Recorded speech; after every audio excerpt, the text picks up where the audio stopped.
Well, this is one of the best air shows, or the best, really, because there's continuous action, just one after another. It's really wonderful. RIAT is probably my favorite air show. It's hands down the largest military air show in the world. The fans are spectacular. I've never seen a crowd that is so enthused about the aircraft. Coming here is always mandatory for me. I like it. I mean, everyone that I've met has just been so pleasant and cheerful.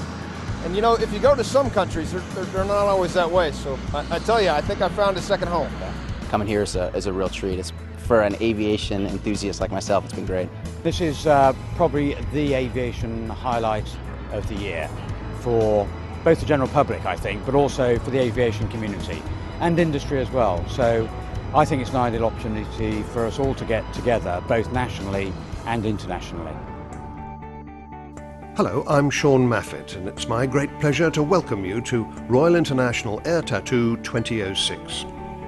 Tattoo was held as usual at Royal Air Force Fairford in Gloucestershire. More than 160,000 people came on a brilliant summer weekend in July, and they saw about 300 aircraft from 24 different countries, and more than 80 of those aircraft were in flying demonstrations.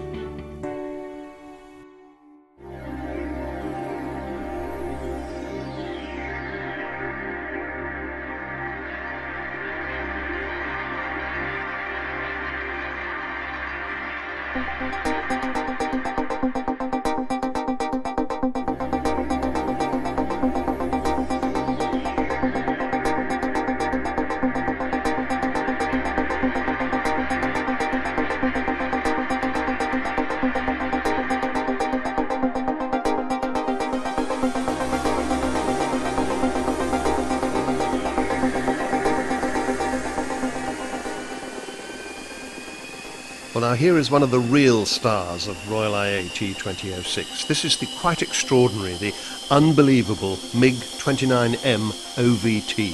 OVT in Russian meaning Thrust Vector Control.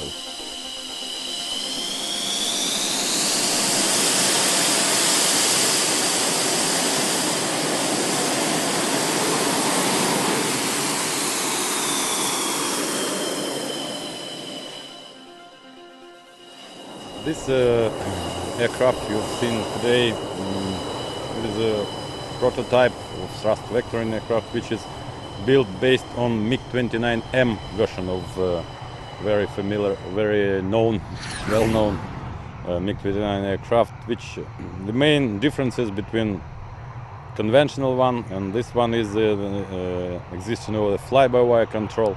In particular, this aircraft number 156 is equipped with the engine with the capability of thrust vectoring. Now this unique pair of jet nozzles, described by the Russians as flowers of steel, has the extraordinary capability of directing the jet thrust up to 15 degrees away in any direction from straight backwards, and that gives this aircraft quite unbelievable manoeuvrability.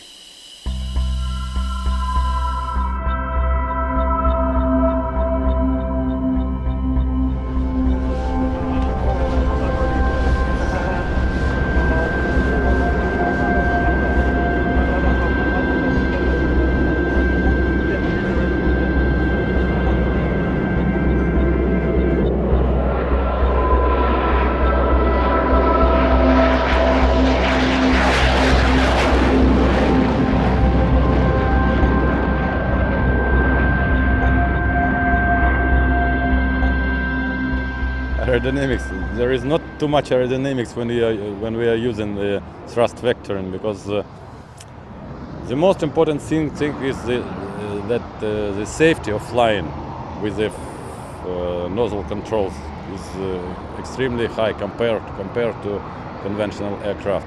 If the aircraft goes spin and so on, you know, it can be easily recovered using thrust vectoring. Another thing is, and one important thing is that the normal aircraft, fighter aircraft, maneuvering using the high G load and so on to rotate, to turn the velocity vector of the aircraft. The faster you want to turn, the higher G you must apply to the aircraft. And thrust control aircraft can rotate its its axis or axis of weapon, not dependent on where the velocity vector is oriented now, on where the aircraft is flying. So it provides advantage in a situation when not in the initial phase, for example, of close combat, you can rotate onto the aircraft using just normal aerodynamics. But when the competitors losing the speed and so on, and the maneuvering capability of the aircraft is losing because of slow speed and so on, this aircraft can move axis of weapon, of missiles, of guns and so on in any direction.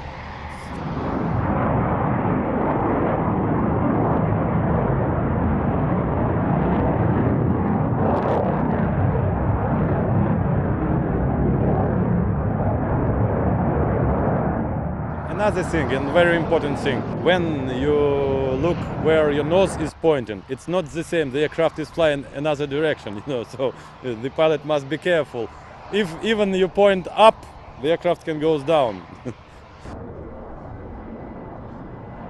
In general, we are trying to show all advantages which provides by the thrust vectoring of the aircraft.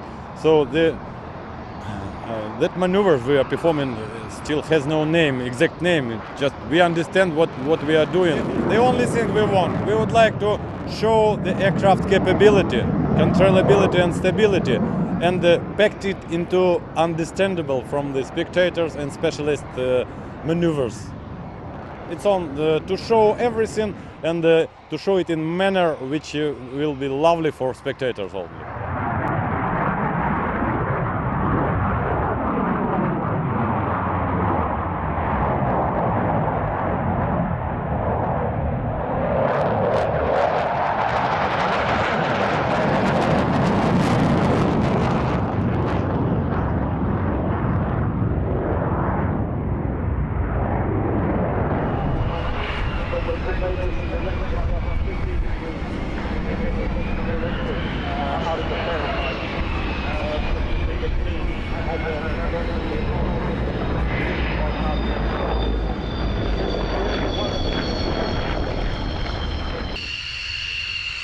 Now here's Captain Hertlian Voren in his F-16, and this is a good example of how the control surfaces of these aircraft work. This is the all-flying tailplane we're looking at, and when he's got to the speed where he's ready to rotate, he pulls back on the stick, the tailplane goes up like that, and the aircraft instantly reacts. It rotates around its main undercarriage and gets off the ground. Now, here is this wonderful colour scheme that the Royal Netherlands Air Force puts onto all its display aircraft. Very beautiful. But the other thing that this aircraft does is to put on a firework display for us. But it's not just a piece of fun for an air show. Those flares coming out of the aircraft are part of the aircraft's self-defence system. See, most of the missiles that would perhaps destroy this aircraft are heat-seeking. They go for the heat that comes from the aircraft's engine. But if you've got these flares coming out of the back, they can be decoyed away by the heat of the flares.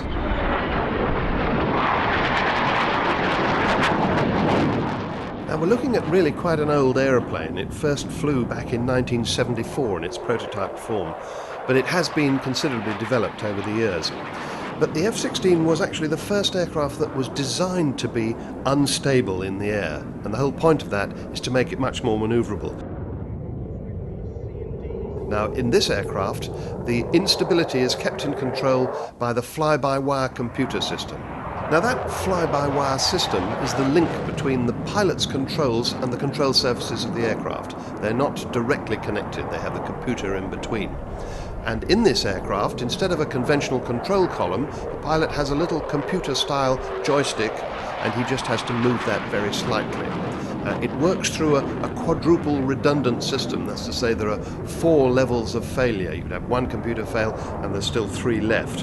And what it does is to keep this aircraft constantly under control, despite the fact that it is unstable.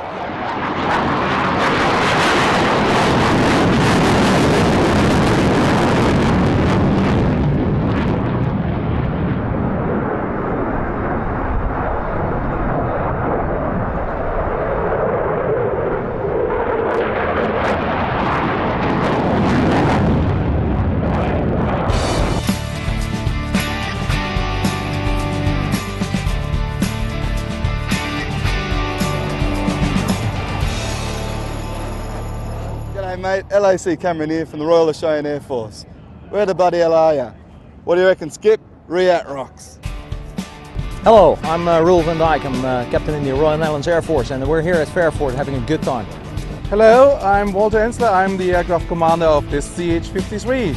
We are coming along here to present you this famous aircraft. It's a CH-53, and we are coming from the southern part of Germany, in Swabian.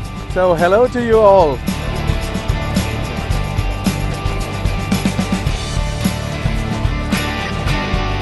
Hello, I'm First Lieutenant Meyer. I'm working on the French Navy Air Force on a military patrol aircraft. So I'm tactical coordinator aboard for ATL2. I'm very enjoyed to participate on the RIAT-2006.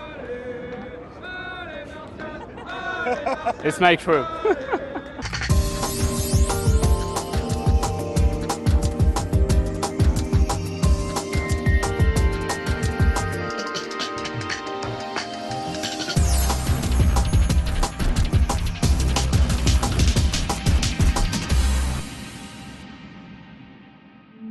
The sinister grey shapes of the American bomber force. In the background there, the enormous 8-engined B-52 bomber. And this one, only 4 engines, but very powerful, the B-1B Lancer from Rockwell. Now the crew here are Captain Brian Golden, the captain on our right, and Captain Orrin Pierce on the left. And looking at those fluffy dice, it's clear that there are chavs in America as well. This is an extraordinary aeroplane. It's a supersonic penetration bomber.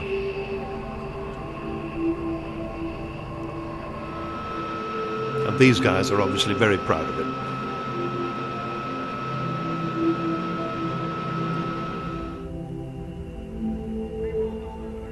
This aircraft carries twice as many JDAMs, Joint Direct Attack Munitions, as the big B-52 bomber, which we'll see in a moment. This is low observable, it's partly stealthy. A radar signature 100th the size of this big thing, the B-52.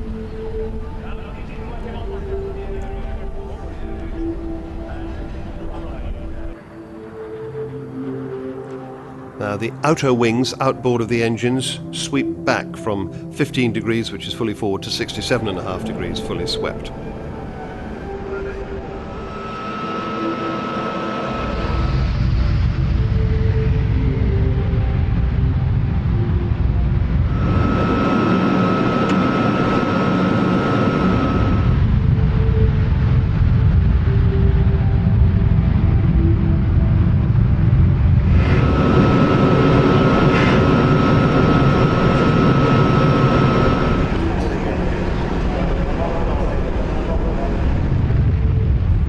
Here are just 2 of these 4 enormous GE turbofan engines. They're nearly 31,000 pounds of static thrust each, so a total of more than 120,000 pounds of static thrust.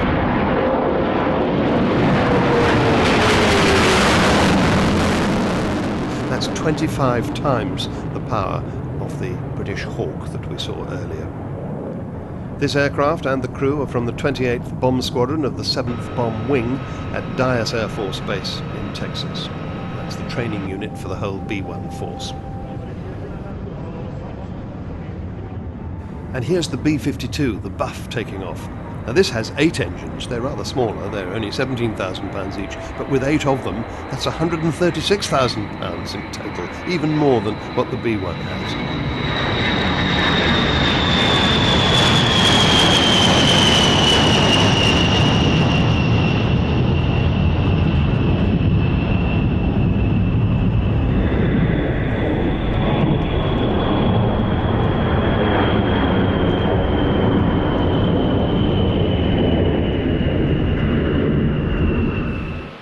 Back in the B-1B, there are 2 other crew members behind the pilots, the systems officers, Captain Ryan Carrigan and Major Dan Baker.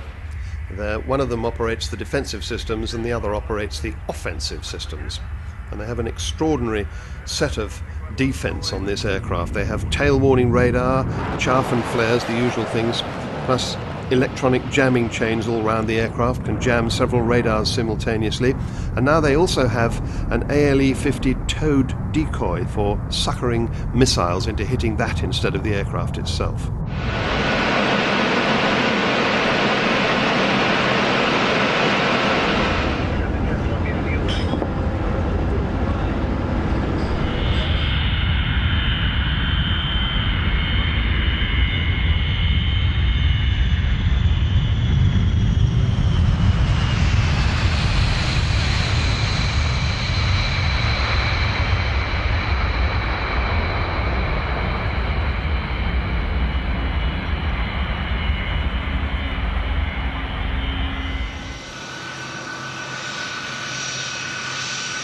99 Squadron operates the C-17 in the strategic outside airlift capability.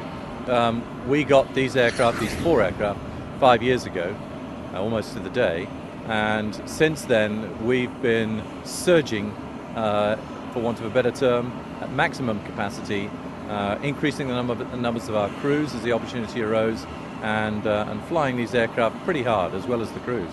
We initially were involved in Kosovo almost the first day that the aircraft arrived. We started in that operation. We then very quickly were involved in Exercise Safe Syria in Oman, and that became the operation in Afghanistan whilst we were still out there. And of course we haven't really stopped. That became Gulf War II, and we've been involved in the support of the UK forces in both of those theatres since then.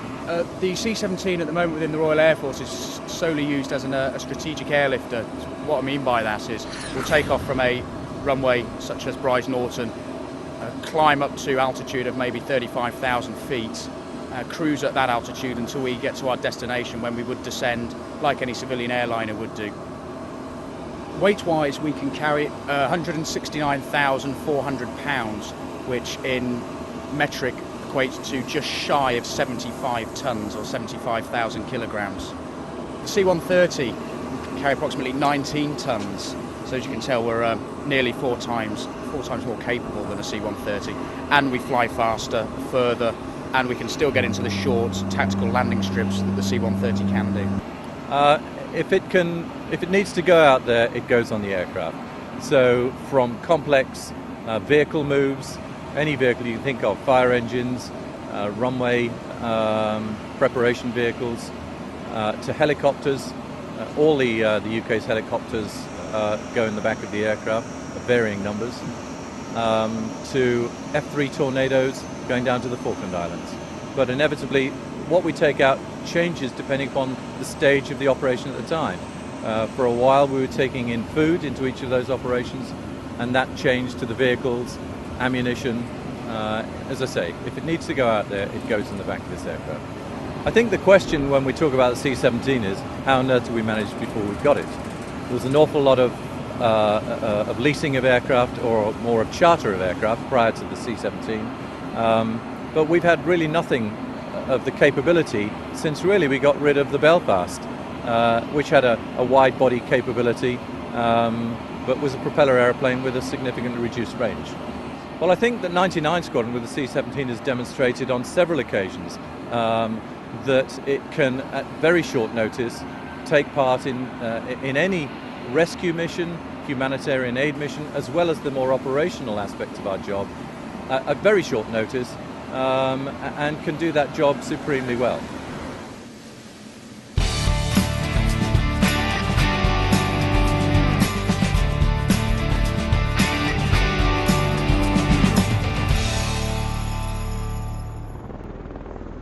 These amazing aeroplanes, their Bell Boeing Osprey MV-22 tilt rotors, represent another first for the Royal International Air Tattoo. This is the first transatlantic flight for the MV-22, successfully completed on the 10th of this month. We achieved it working in tandem with some C-130s out of BMGR-252 out of Cherry Point. It was a well-rehearsed and well-coordinated event that brought us across. We'd actually made a transcontinental flight from New River, North Carolina to San Diego, California, and then worked our way back about 2 weeks prior. Our last leg into Farnborough from Goose Bay took us about 10 hours.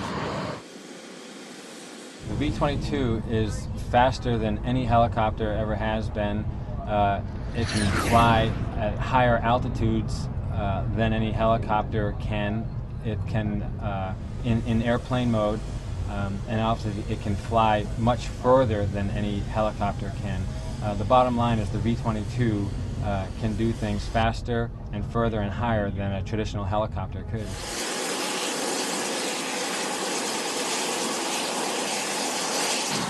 It's designed as the Marine Corps' medium lift mission, which means it'll take troops, supplies, and logistical equipment ashore from naval sea basing into forward operating bases.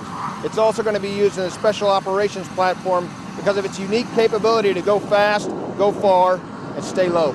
The advantage over just a basic rotary wing aircraft is the fact that you're looking at 5 times the range, 3 times the payload, and about 2.5 times the speed.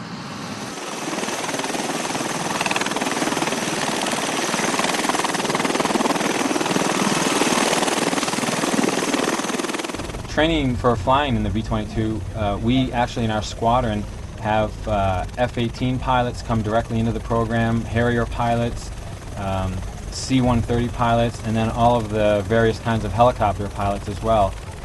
And some of them, you know, obviously a lot of them have prior hover experience, but some of them have 0 hover time, and they managed to do okay. I tell you, I was pleasantly surprised. My transition to the V-22 from the 46 was made very easy. We have a simulator syllabus that's set up that you literally spend about 50 hours in before you ever get in the plane. And in that, once you had it down in there, getting in the plane was just another day at work. I tell you, the first time I got a chance to get in it and go 250 knots was phenomenal. It's one of those things, it has this phenomenal ability to accelerate. You'll go from 0 to 220 knots before you get to the end of the runway. Slap the gear up and you're up and away. It'll climb at greater than 5,000 foot per minute, all the way up to around 7,000 or 8,000 feet. And as a CH-46 pilot who was moving around about 120 knots, it's been great. It's just been fun. Tilting the rotors on the V-22 is remarkably simple. It's all about your left thumb. With your hand on the throttle, it's just a matter of bringing your left thumb to you to bring the nacelles up, or pushing your left thumb away from you to bring the nacelles down to the horizontal, like in airplane mode. And it's just a variable rate switch that'll allow you to modulate the rate at which the nacelles move. Airshow displays, they've got a fantastic routine set up. The aircraft will demonstrate its short takeoff capability, its vertical takeoff capability. It'll demonstrate the high-speed airplane mode flying and the maneuverability and agility of the aircraft. And they'll also demonstrate some of the conversion mode, where that's more like a helicopter. It's maneuverability in that mode, and the ability to translate over the ground at low airspeed forward and backwards. And another little unique thing will be it'll demonstrate how the pilots can manage the fuselage attitude with the nacelles. So while maintaining a hover over a point on the ground, we can actually manipulate the attitude of the fuselage to maybe as much as 6 or 7 degrees nose down to 6 or 7 degrees nose up.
Now, of course, Royal International Air Tattoos are mostly a celebration of current military might, but this is something that we really needed to see this year, because, of course, this is the 70th anniversary year of the first flight of the wonderful Spitfire in 1936. And this is the Rolls-Royce Mark 19 photo reconnaissance Spitfire, operated these days by Rolls-Royce to express their pride in their magnificent Merlin and Griffon engines that powered all marks of Spitfire.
My role at RIAT is the Emergency Services Coordinator. Basically I look after all of RIAT's emergency services assets and ensure that not only are they coordinated with each other but also that they link in with our county colleagues in the emergency services provision. We try to keep the plan as straightforward as possible. It does involve using a lot of different assets. They're all very clear on what their part of the plan is. We have rehearsed it both at tabletop and as a live exercise out on the airfield. It does involve actors and wreckage, and we deploy to it. The staff involved don't know what the exercise is going to be, and it's fed into us by exercise feeds.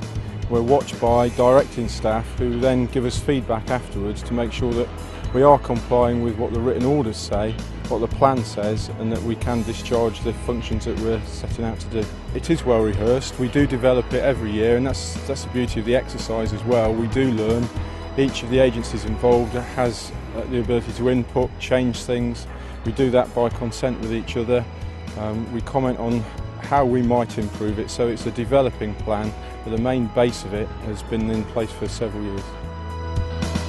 More American sharp-end hardware now.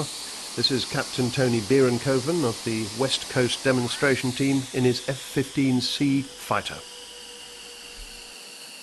The role of the C model, it's strictly an air-to-air superiority fighter. It's built around a large radar dish, so we just load six radar-guided missiles on it, 2 heat-seeking missiles on it, and 20mm bullets, and off we go to protect our planes from being shot down, and if we get into a battle, to shoot down other enemy aircraft. No bomb dropping.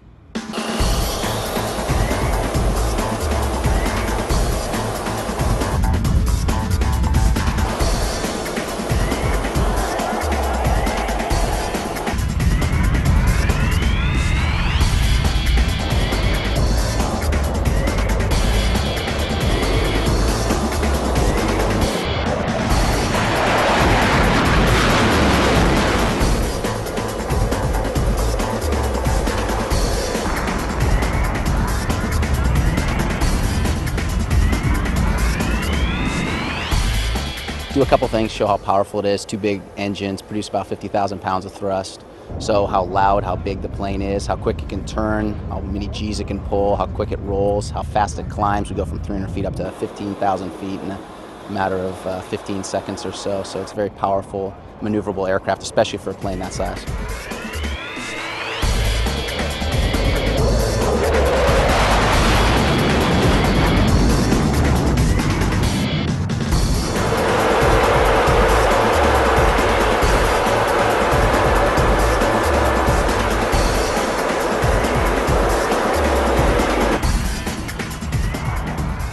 An interesting little peek over the pilot's shoulder here, because it shows the instrumentation in this aircraft. Quite old-fashioned, the old round dials, no multifunction displays. One of the fascinating things about this display is the precision with which Tony Bierenkoven operates, and you can see how physical it is, how hard he's having to work. And yet each time he maneuvers the aircraft, it starts and stops in precisely the place he wants it to be.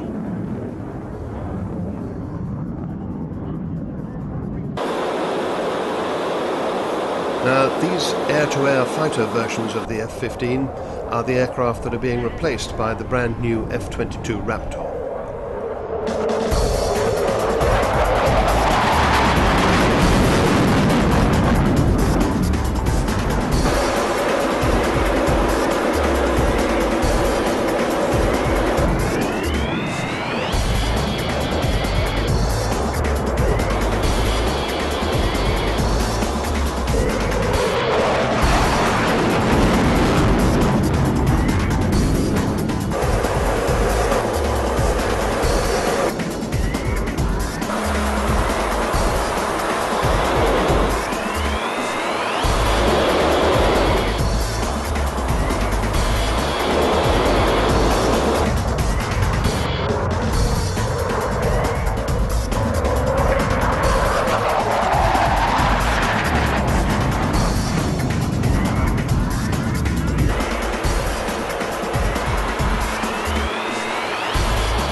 Well, the other thing about this F-15 display, splendid as it is that the second half of the display is with the United States Air Force Heritage Flight. That's to say, this modern aircraft is joined by a World War II P-51 Mustang. Yeah, it's not that tough flying with the P-51, to be honest. You know, we've been doing this for about 10 years. This is, like I said, I've been doing it for about 6 months now. We have a training conference in Arizona, so we do a lot of practice in flying with the P-51, the F-86, the P-38, the P-40, P-47, F-4, F-22 now. So the Mustang half of the Heritage Flight comes from the fighter collection at Duxford. It's called Twilight Tier. It's a historic wartime aircraft, and it's flown by Ed Shipley.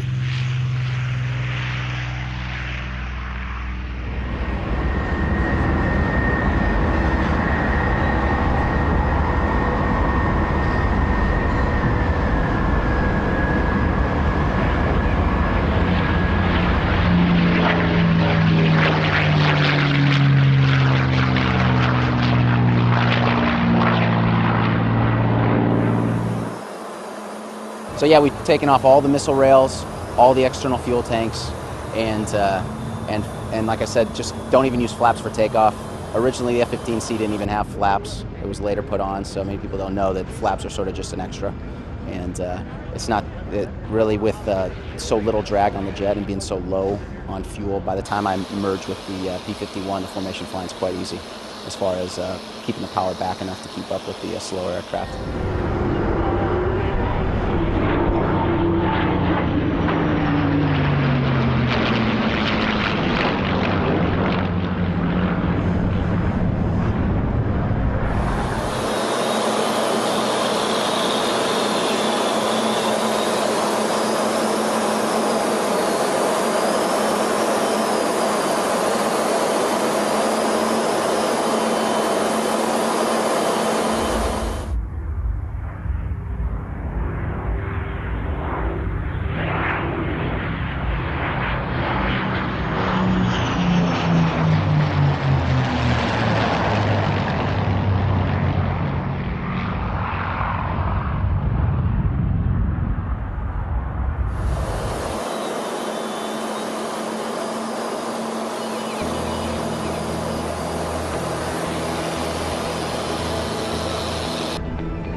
That brings to a close the Royal International Air Tattoo 2006.